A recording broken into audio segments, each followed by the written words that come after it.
for the fans out there that are going to be want to hear your prediction, who do you like in this fight, and how do they win?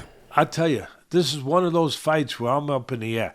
And I promised everyone there was more than X's and O's to breaking this fight down. I said it a few minutes ago. There's intangibles. There's X factors.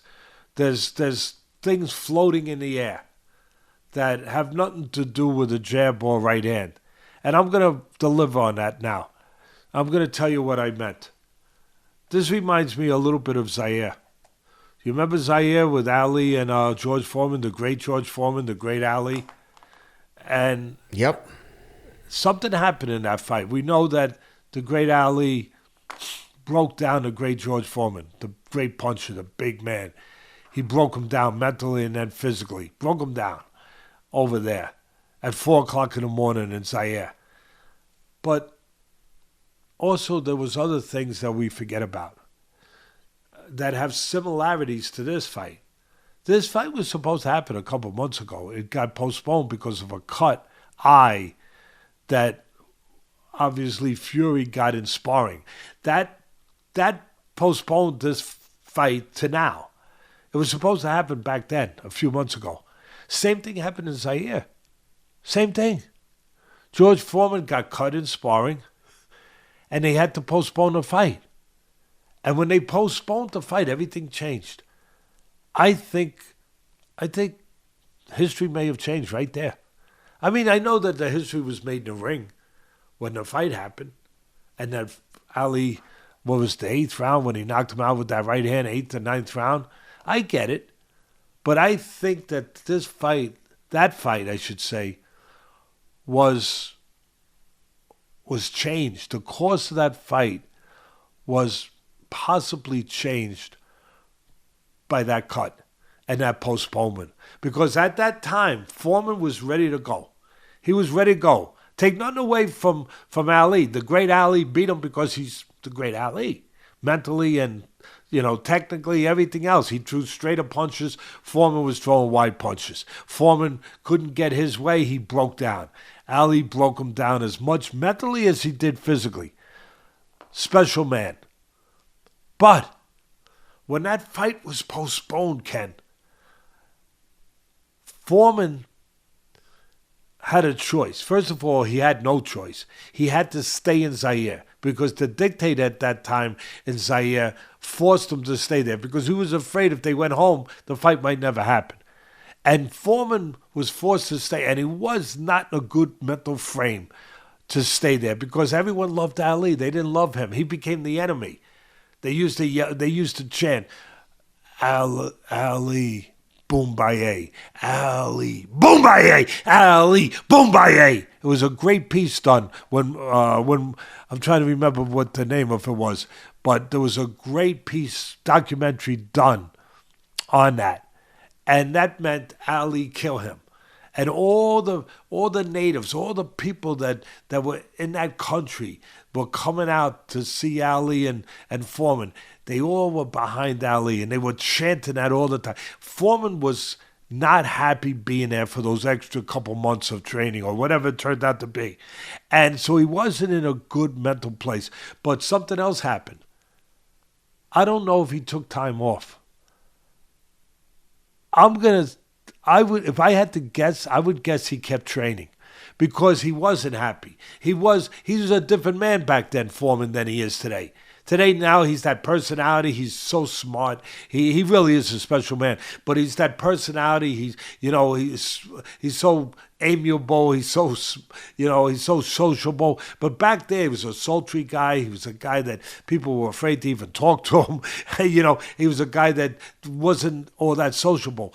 And so it wasn't like he was going to be playing pinochle with his friends or going out and hanging out with the people that were there, the natives in the country. He wasn't going to go do that. He was going to just stay in his room, in his place, in his compound there, and train. And I think there's a chance that he went from being peak ready when the cut happened and the fight was supposed to happen to where he overtrained. I think there's a chance. I'm saying, in this, I don't know what their training procedures were All I'm saying is I think from what I heard, Usyk was ready. Just like Foreman was ready. And then all of a sudden a postponement. Now look, he's got smart people around him, Usyk. Did they lay him off? Because that's what I would do. Did they lay him off and not go? Because if you go back-to-back in camps training without a break, you could have a problem. You could get overtrained. You could get stale. You could leave it in the gym, like the old timers would say. Did he do that, or did he take time off? I don't know. I'm going to guess that he did, and he should be okay. But there's a chance that's hanging in the air for me that could possibly influence the fight. And now, as far as Fury, I'm not saying Fury wasn't ready initially, but now, from what I've been told, he's possessed. He has been possessed. He's probably in the best shape he's been, maybe ever, but definitely in the best shape he's been in maybe for some time. He's been focused, and I think there was one other thing that's part of that focus, the Ngannou fight. When he got dropped in that fight, and when he got shocked, and the whole world got shocked over in Saudi Arabia, in Riyadh, where they were like, what are we watching here? We're watching a guy who was a UFC champion in his first pro fight, about to knock out the heavyweight champion of the world. He dropped him in the third round. Now, Fury showed his heart, his grit, his resolve, and he didn't get knocked out. He got up. He won a decision, and he won that fight. No matter what some people try to say, he won that fight. He out-jabbed him. He controlled the outside, but he didn't look good in that fight. I think it was a wake-up call for him. I think that Fury is living such a high-profile life, which is I like Fury. I like the people around him. I do. I think genuinely that he's a good guy. That he's a guy that likes people. That he's a good guy. He's crazy. He says things. Does all that stuff. Obviously, Usyk is a more buttoned-up guy. He's a more. He doesn't show any sides to him other than, for the most part, the serious side to him. Although I know Usyk also is a guy that's a lot of fun to be around, a good guy, a good family man. I think both of them are good family men. But I think Fury was living such a high-profile life that he was taking some things for granted, that I don't know how focused he was. He definitely wasn't focused on Ngannou. That caught him by surprise. It caught a lot of people by surprise. But what it did for Fury, that I think could show itself in this fight, it woke him up. It made sure that he wasn't going to take anything for granted. It made him realize things that he might have been assuming, taking for granted. It made him pay attention.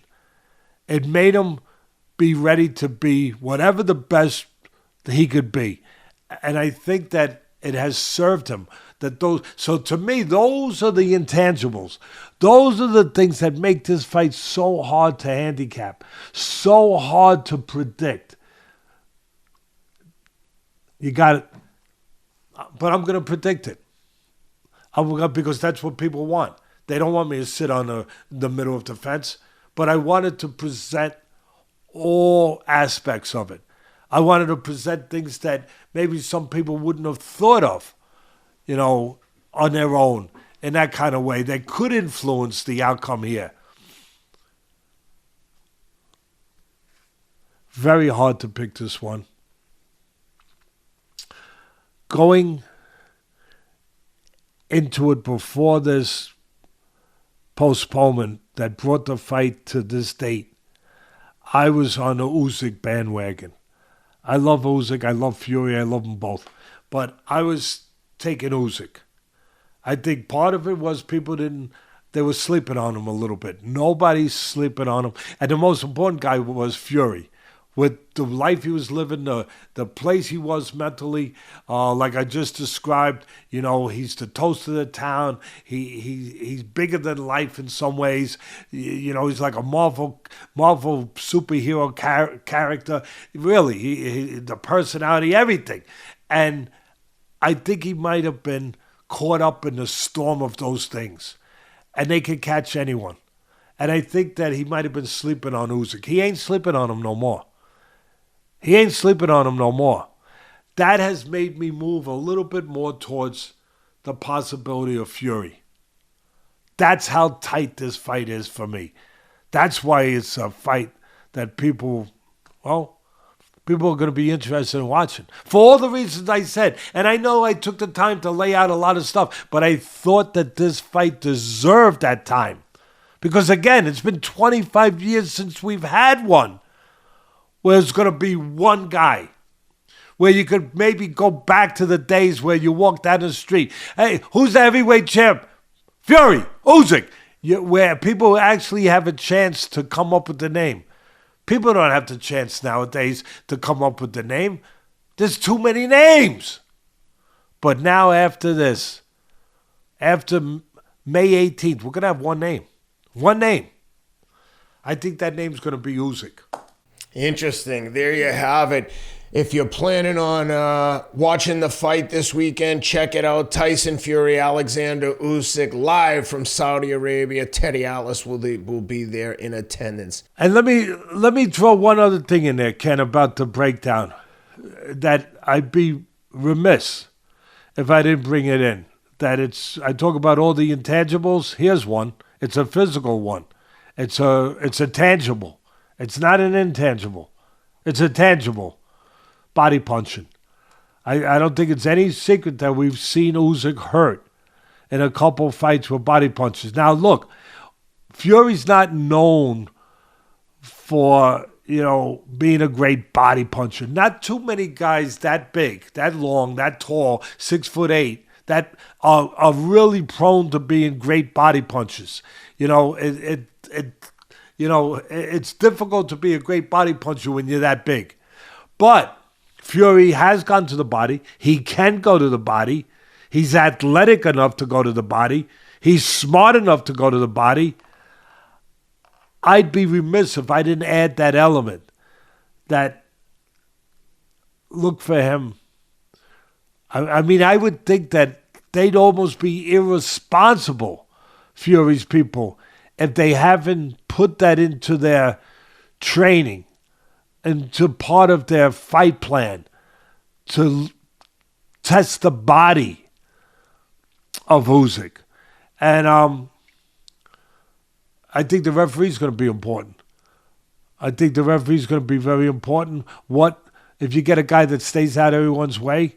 If you get a guy that lets them fight, if they get inside, let them fight inside. A guy that's not breaking them all the time. A guy that if Fury's looking to go to the body, he's allowed to. Or if Usyk's looking to work inside. Yeah, I said it.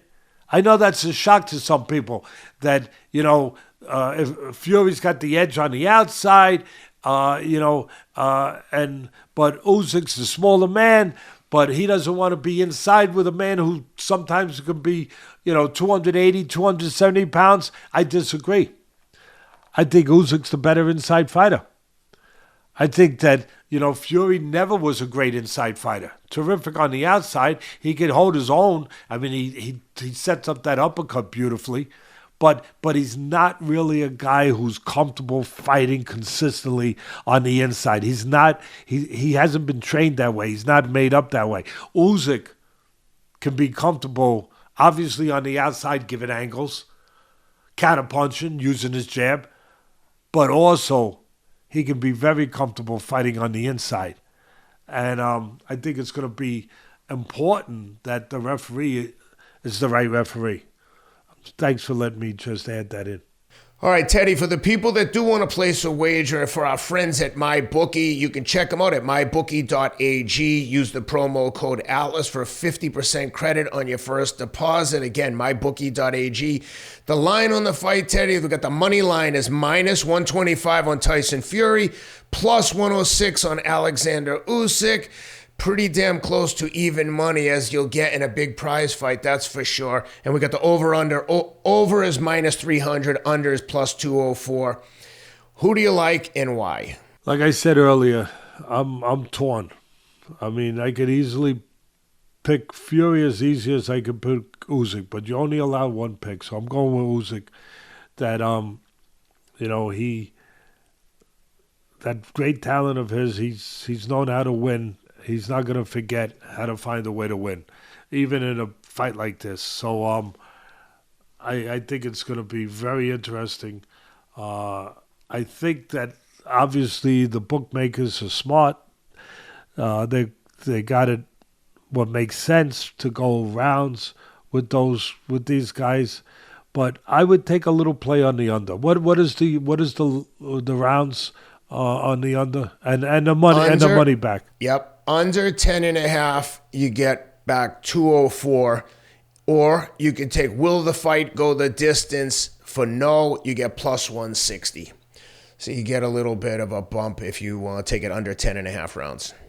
Again, I think they got it right that the figures to go rounds, but I would take a little play on the under. I could see different things. Cuts could be a possibility. Obviously, Fury gets cut. He has been cut many times in fights, pretty seriously in some fights. He had a cut that postponed this fight. That could play. That could definitely play. Body work. I mentioned it before. Maybe Fury lands a beautiful body shot. Usyk has been affected by body punches. Even though he's a warrior, he has been affected by body punches. He's got that thinner body. So I'd take a little play on the under, and I like Usyk to, again, it's difficult for me to pick either guy, but I can see I have to go somewhere, so I'll go there.